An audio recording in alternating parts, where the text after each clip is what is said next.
when assessing fraud, what vulnerabilities do you look out for? Good morning indeed. I think we need to just step back slightly on that question and have a look at our daily lives. So whenever you do anything in your life, you basically conduct a fraud risk assessment of that particular project. So let's say it's, I don't know, meeting somebody new. You go and you research them online and you make decisions as to whether that person is worthwhile you meeting, or whether you're going to cancel the meeting, or how you're going to react in the meeting and what strategies you're going to use to get out. So that kind of is a basic fraud risk assessment that you've done in your own personal life. Now, the problem with doing a fraud risk assessment on your own is that you very rarely are able to see from different sides as to where your risks are. So when you're doing a fraud risk assessment by yourself, you might say, yes, everything in meeting this person is good. But when you talk to your bestie, they turn around and they say, are you joking? The man's a maniac. What on earth would you be meeting him for? And they point out certain things that they've seen from an outsider's perspective that you haven't seen because you're infatuated with the person and with the idea of meeting them. And so then with that additional information that you now have, you can now change how you're going to react to that particular meeting. Are you going to make it in a more public place? Are you going to have your friend on speed dial, or is she going to phone you 10 minutes into the meeting so that you can claim it's your mother and she's suddenly fallen sick and you've got to go and see her if you need to get out that badly?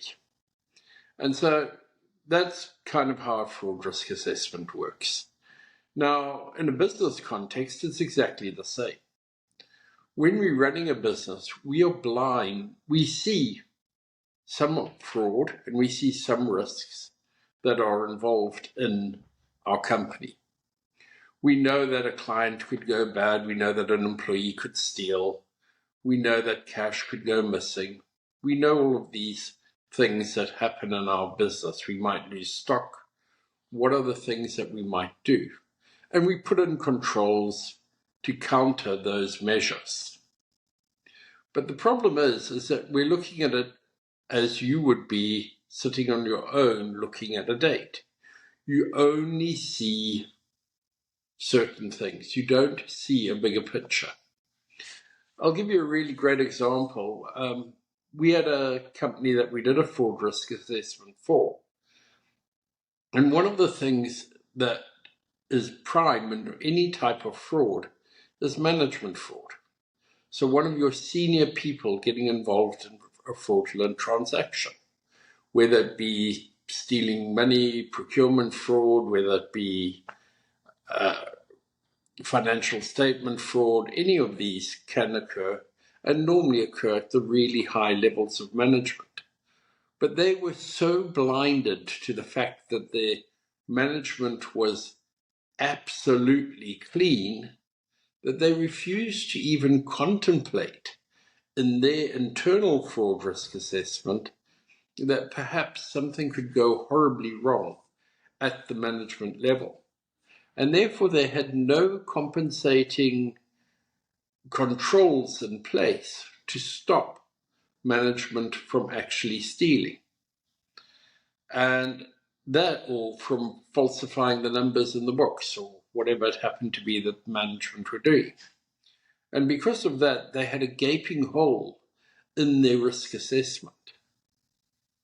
So while they'd thought of all of the underlings being potential thieves, they could not see that management was possibly their biggest risk.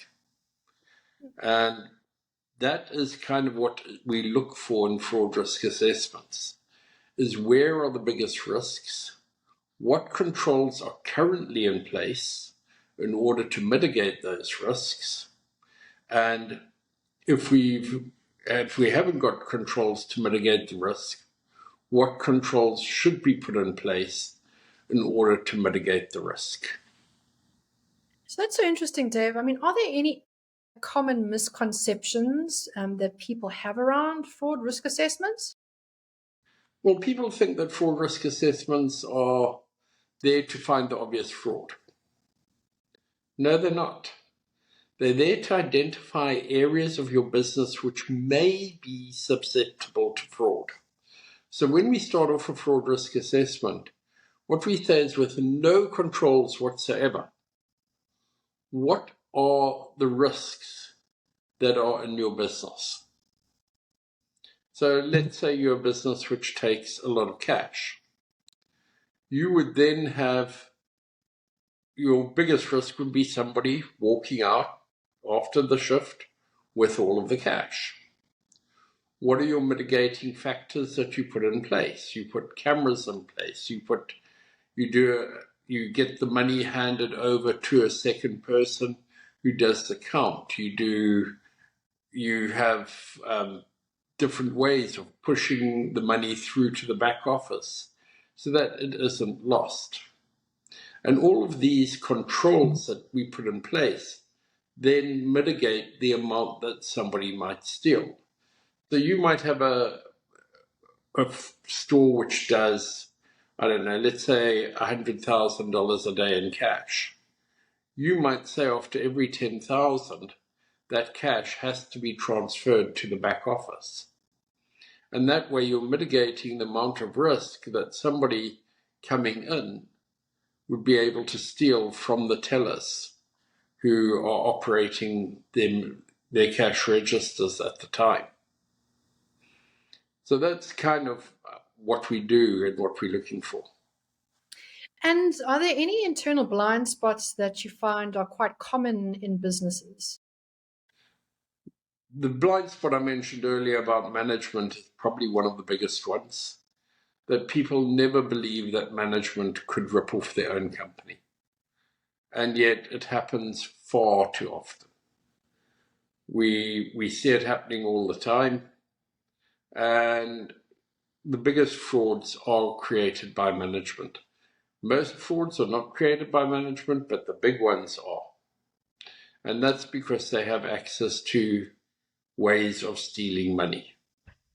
I mean, And this they have the access to go up to a bookkeeper and say to the bookkeeper, I want you to pay 500,000 into this account, and this is what it's for. And the bookkeeper's not going to argue with the CEO of the company and say, no, I'm not going to do that. They're going to say, yes, sir, by what time do you want it done, sir? And that's where your risk is that nobody's actually checking. An interesting example that we can use in order to put this forward is a guy by the name of Kevin Hadassah. And Kevin was a really interesting character. He decided that he needed a job as an accountant. He's a fairly clever guy, but he didn't really want to go to university to study his accounting degree. So he went along and he said, okay, fine. He went to an employment agency and said, I've got a degree from an online university. And they said, okay, produce your certificate. And so he produced an email from the university, which he had actually doctored up himself, which said, you have this degree. Sorry, we can't, our printers down of the degrees are down at the moment. We've been told it's going to take 6 weeks to get it back, but please accept this as acknowledgement of your BCom. So he went, okay, great. Handed it into the employment company, who didn't check any further. He then got a job, and he got a job as the CFO of a firm. In that job, he decided it would be great to increase his salary. So he knew that nobody liked the managing director and that she was a bit of a battle axe and nobody argued with her. So he just wrote a bunch of emails down to the staff to say, give Kevin an increase or give him a bonus. And it was that simple. So when you're having a look at a fraud risk assessment, where was the risk of Kevin? He had full control over finances. He did the reconciliations himself because he didn't want people to know how much he was stealing. And there was no controls over what happened when the director gave an order in order for his salary to go up. Everybody just ignored it. Now that would be really hard for an internal company to look at and say, this is where our potential problems are. And that's where outside experience comes in, because we've seen things like this that have happened in the past. And we can say, what are your controls over pay rises? What are your controls over bonuses? What are your controls in this area? And that's what stops the fraud from taking place. So when you do these fraud risk assessments, Dave, what does the size and the type of industry matter or make a difference?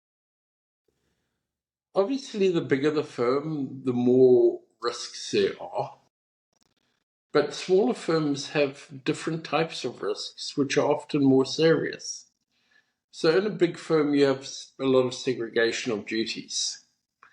This person does one thing, this person does another, that does another. So in purchasing goods, the person putting the the head of the area will put a request through to the purchasing department to buy certain parts.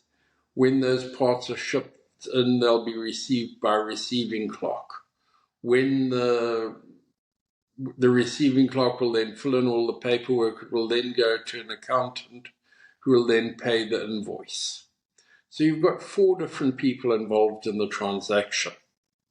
In a small company, it's quite possible that the accountant will say, okay, we need to buy this in for production.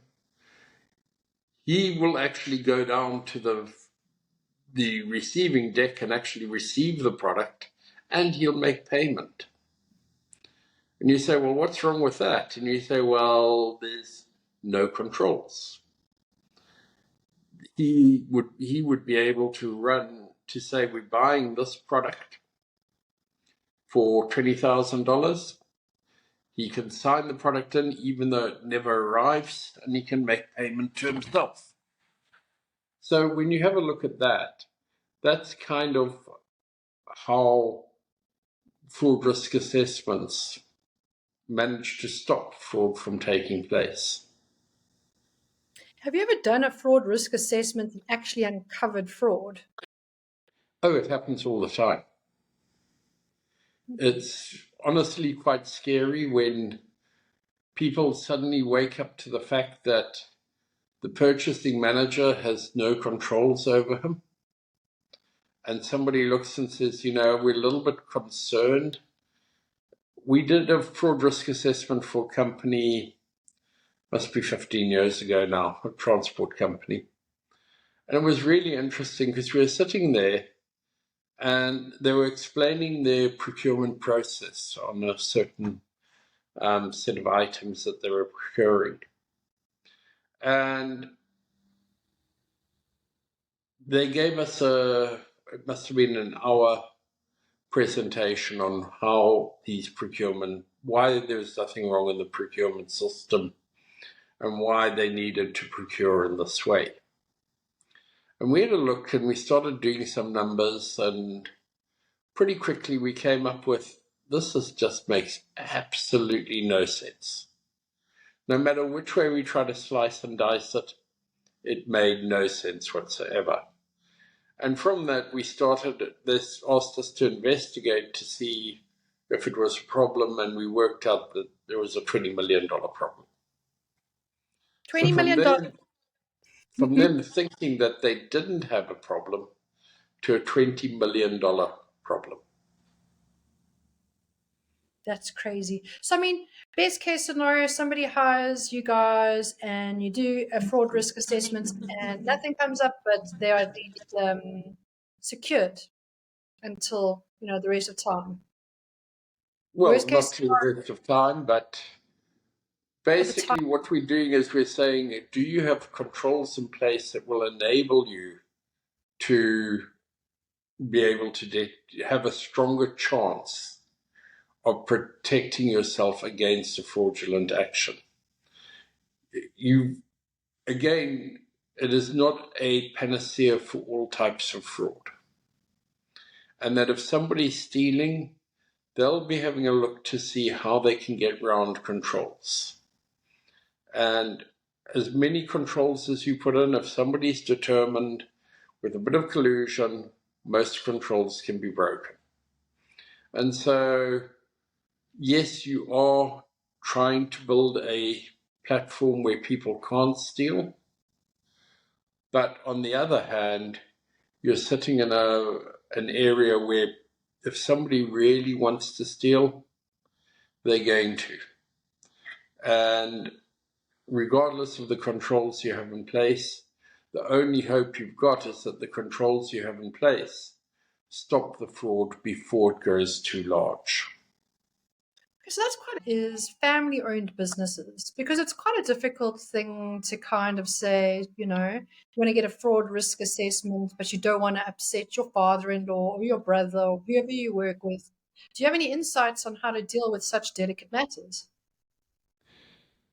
So whenever you have a family business, first of all, your risks are much higher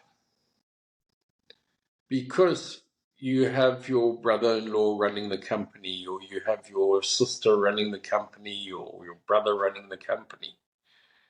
You tend to say, well, they're my family, they wouldn't steal from me. But that's not always the case, unfortunately. So is there a reason for doing a fraud risk assessment in a family-owned company? Yes, most definitely. Will it ruffle feathers? Probably. But at the end of the day, you need to know that there are checks and balances in place to stop a family member from abusing the system. So on that, Dave, has anyone ever hired you to do a fraud risk assessment and the client ends up failing the risk assessment and they're the fraudster? Yes. No, you really? Oh, wow. It wasn't, Did you it get paid? wasn't, it wasn't particularly a risk assessment. It was a client actually called us in to follow up on a wire transfer that had gone missing. And halfway through the investigation, it became apparent that it was a father and son team, and it became quite apparent that the son had actually been in collusion and stealing the money from the father. It made for a really tricky investigation, and it was one of those investigations where at the end we were told, put us down as an unhappy client, because they just couldn't believe that what we'd found was true. But everybody who's looked at it subsequently, everyone has come up with the same idea. Oh, I always enjoyed talking to you, Dave. You've always got pretty crazy stories, and I know you've got a whole bunch more. And just to end things off, if anyone wants a fraud risk assessment with you, what do they need to do? How do you go about it? What can they expect?